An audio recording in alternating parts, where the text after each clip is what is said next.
Hello students. Scalar product अपनों ने कर लिया था एक्सरसाइज 10.3 में। ठीक है, किन्हीं भी दो वेक्टर के बीच scalar product A dot B होता था क्या? ए का मोड, बी का मोड, कोस थीटा। ठीक है, तो जब इसको सॉल्व करते थे तो एक स्केलर वैल्यू आती थी, मतलब जैसे 1 2 3, यानी इनके साथ डायरेक्शन नहीं आती थी, तो उसको स्केलर प्रोडक्ट बोलते थे, डॉट प्रोडक्ट भी बोलते थे इसको। ठीक है, इसको डॉट प्रोडक्ट बोला जाता है। अब अपने पढ़ने जा रहे हैं एक्सरसाइज 10.4 में वेक्टर प्रोडक्ट या क्रॉस प्रोडक्ट। वेक्टर प्रोडक्ट या क्रॉस प्रोडक्ट क्या होता है?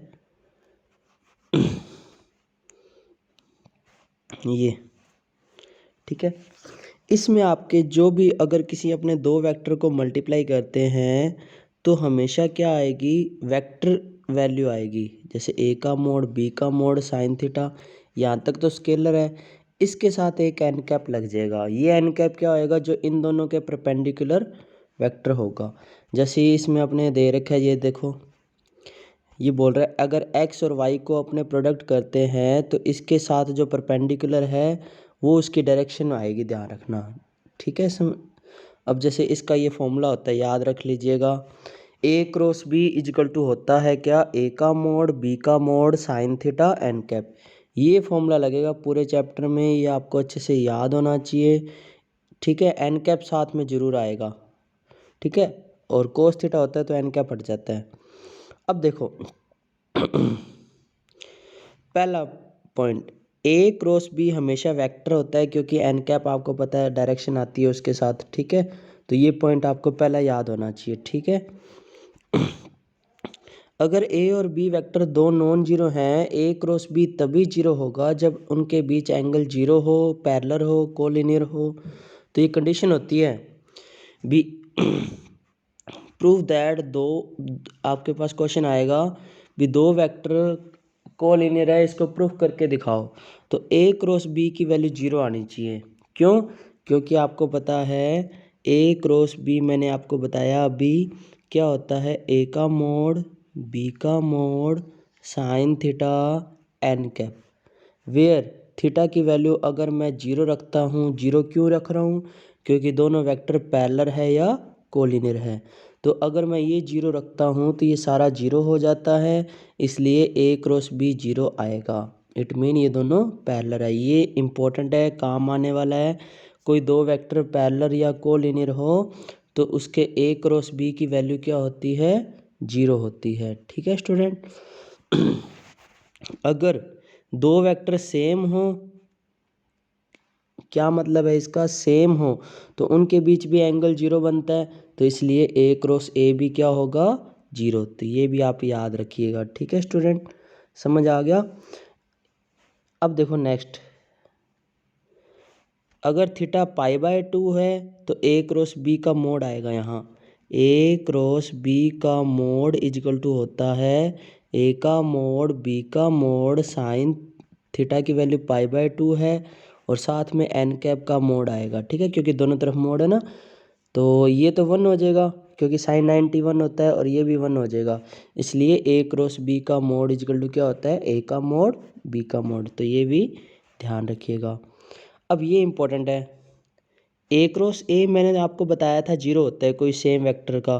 तो सिमिलरली ऐसे आई क्रॉस आई, जे क्रॉस जे, और के क्रॉस के, ये भी क्या होएगा? जीरो, क्योंकि इनके बीच भी एंगल क्या बनता है?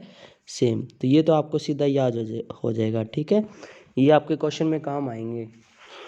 और इसकी एक ट्रिक होती है, आई ऐसे आई जे के, आई क्रॉस जे करते हैं तो अपने पास के आता है, जे क्रॉस के करते हैं तो आई आता है, के क्रॉस आई करते हैं तो जे आता है। ये आप याद रखिएगा राउंड। ठीक है, अगर उल्टा चलेंगे तो माइनस का आएगा, ध्यान रखना। क्या आएगा? माइनस का। साइन थीटा का फॉर्मूला निकालने का फॉर्मूला होता है ए क्रॉस बी अपॉन ए का मोड, बी का मोड। एन क्या फट जाता है क्योंकि एंगल डायरेक्शन में, वो एंगल में डायरेक्शन नहीं आती कभी। ठीक है, आगे देखिए, ये तो अभी करवा ही दिया था, देखो उल्टा चलेंगे तो माइनस का आ जाएगा। और ऐसे ही ए क्रॉस बी जो है वो माइनस बी क्रॉस ए के इक्वल होता है, क्योंकि इसमें डायरेक्शन उल्टी हो जाती है। ठीक है, ये ध्यान रखना।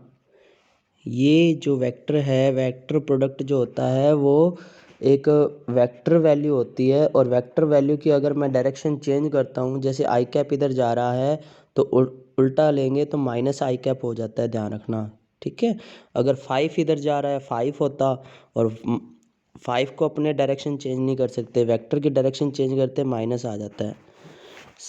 एक ये फॉर्मूला आप याद रखिएगा, कोई भी ट्रायंगल है उसकी दो साइडें अगर आपको दे रखी हो तो उसका फॉर्मूला होता है ए क्रॉस बी का mode upon 2, half into base into height. ठीक है, ये याद रखना।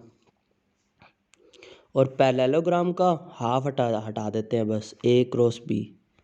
ठीक है स्टूडेंट, तो सीधा फॉर्मूला है, बस आपको याद रखना है, ये जरूरत नहीं है। ये किन्हीं भी दो वेक्टर का प्रोडक्ट कैसे करता है, सारे क्वेश्चनों में आपके यही लगेगा, बस इस फॉर्मूले से सारे क्वेश्चन सॉल्व हो जाएंगे।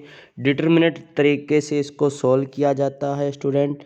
अगर आपको ए वेक्टर ऐसा दिया हो, A1 आई कैप, A2 जे कैप, A3 के कैप, जैसे मान लो आपको दे दिया ए वेक्टर 2i 3j 4k। ठीक है, तो ये 2 3 4 A1 A2 A3 है।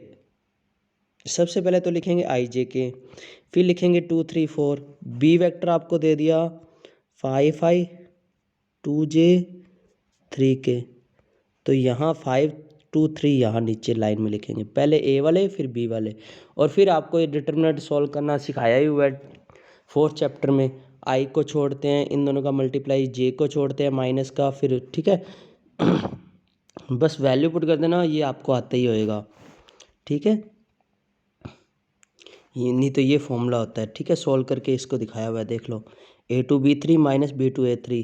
ठीक है, फिर माइनस का जे कैप आता है, ये छोड़ते हैं ये छोड़ते हैं, A1 B3 minus B1 A3। ठीक है, और फिर ये छोड़ते हैं ये छोड़ते हैं, A1 B2 minus B1 A2। तो ये फॉर्मूला आप याद रखिएगा। अब जैसे ये एग्जाम्पल है, वैसे के वैसे सारे क्वेश्चन है, देख लेना आप। जैसे आपको दे दिया ए दे दिया बी दे दिया, तो ए क्रॉस बी का मैग्नीट्यूड निकालना है। तो मैंने बताया था ऊपर तो आई जे के आएगा, सेकंड रो किसकी आएगी, इसके कोफिशिएंट की 2 1 3। आई के साथ 2 है, जे के साथ 1 है, के के साथ 3 है, बी के कोफिशिएंट 3 5 माइनस 2 ऐसे। और इसको आपको सोल्व करना आता ही है। देखो आई कैप को छोड़ा, ये छोड़ दिया ये छोड़ दिया, माइनस का 2 माइनस का 15, तो माइनस का 17 हो जाएगा ये। ठीक है, फिर माइनस का जे कैप होता है, ये छोड़ दो ये छोड़ दो, माइनस का 4 और माइनस का 9, तो माइनस का 13 बट प्लस हो जाएगा क्योंकि बाहर माइनस है। फिर के कैप को छोड़ दो ये छोड़ दो, 5 2 जा 10 माइनस 3, तो 7 आ जाएगा। ठीक है स्टूडेंट, अब इसका मैग्नीट्यूड बोला है उसने, ए क्रॉस बी निकालने के बाद बाहर डंडा लगा हुआ है, इसमें मैग्नीट्यूड, जैसे किसी भी वेक्टर का मैग्नीट्यूड आपको बताया था, रूट में क्या होता है, आई के कोफिशिएंट का स्क्वायर, जे के कोफिशिएंट का स्क्वायर, के कोफिशिएंट का स्क्वायर, तो इनके कोफिशिएंट की स्क्वायर कर दो, आंसर आ जाएगा। ठीक है स्टूडेंट, इस तरह से करना है। अब आपको बताना है unit vector perpendicular vector n cap. एक फॉर्मूला और है,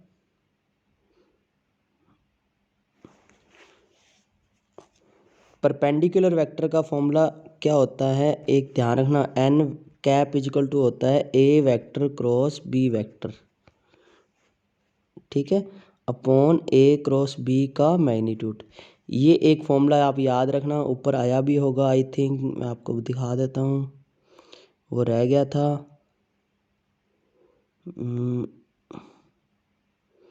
perpendicular unit vector n cap, तो एन कैप का फॉर्मूला होता है a cross b upon a cross b का मैग्नीट्यूड। शायद इसमें नहीं दे रखा, तो आप याद कर लीजिएगा। ठीक है, कोई भी आपको जैसे पूछा हो भी दो वेक्टर का, जैसे मान लो कोई दो वेक्टर आपको दिए हो, इनका परपेंडिकुलर यूनिट वेक्टर निकालना हो, तो फॉर्मूला होता है पहले उनका क्रॉस निकालो जैसे अभी निकाला था, और उनके क्रॉस निकाल के उनके क्रॉस जो निकालोगे उसके मैग्नीट्यूड का डिवाइड कर दो, वो होता है परपेंडिकुलर यूनिट वेक्टर। ठीक है, मतलब जैसे कोई एक्स एक्सिस है, वाई एक्सिस है, तो उनके परपेंडिकुलर क्या होता है, जेड एक्सिस, ये निकालने का ये फॉर्मूला होता है स्टूडेंट। ठीक है, याद रखिएगा। अब इसने बोला है जैसे ए दिया हुआ है, बी दिया हुआ है, तो ए प्लस बी निकालो, फिर ए माइनस बी निकालो। ये जो दो वेक्टर आएंगे इनके परपेंडिकुलर निकालना है आपको। तो पहले इन दोनों को प्लस कर दोगे, फिर इन दोनों को माइनस कर दो। ठीक है, अब इनका क्रॉस प्रोडक्ट निकालेंगे ए प्लस बी और ए माइनस बी का। ठीक है, आई जे के, फिर ए प्लस बी के कोफिशिएंट, फिर ए माइनस बी के कोफिशिएंट, इसको सोल्व कर लेंगे। और सोल्व करने के बाद इसका मैग्नीट्यूड निकालने, अलग से सी लेट कर लो, इसका मैग्नीट्यूड निकाल लेंगे, क्योंकि मैंने बताया था भी दो वेक्टर का क्रॉस प्रोडक्ट करके जिनके यूनिट वेक्टर निकालना है, वो क्रॉस प्रोडक्ट अपॉन में उसका मैग्नीट्यूड। तो ये वेक्टर अलग से आ गया और इसका मैग्नीट्यूड का डिवाइड कर देंगे तो ये आंसर आ जाएगा।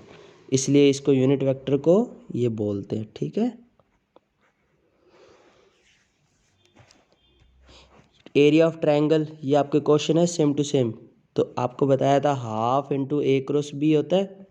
तो पहले एक वेक्टर निकाल लेना ए बी और फिर निकाल लेना ए सी, तो ये फॉर्मूला बन जाएगा ए बी क्रॉस ए सी, तो आपको बताइए।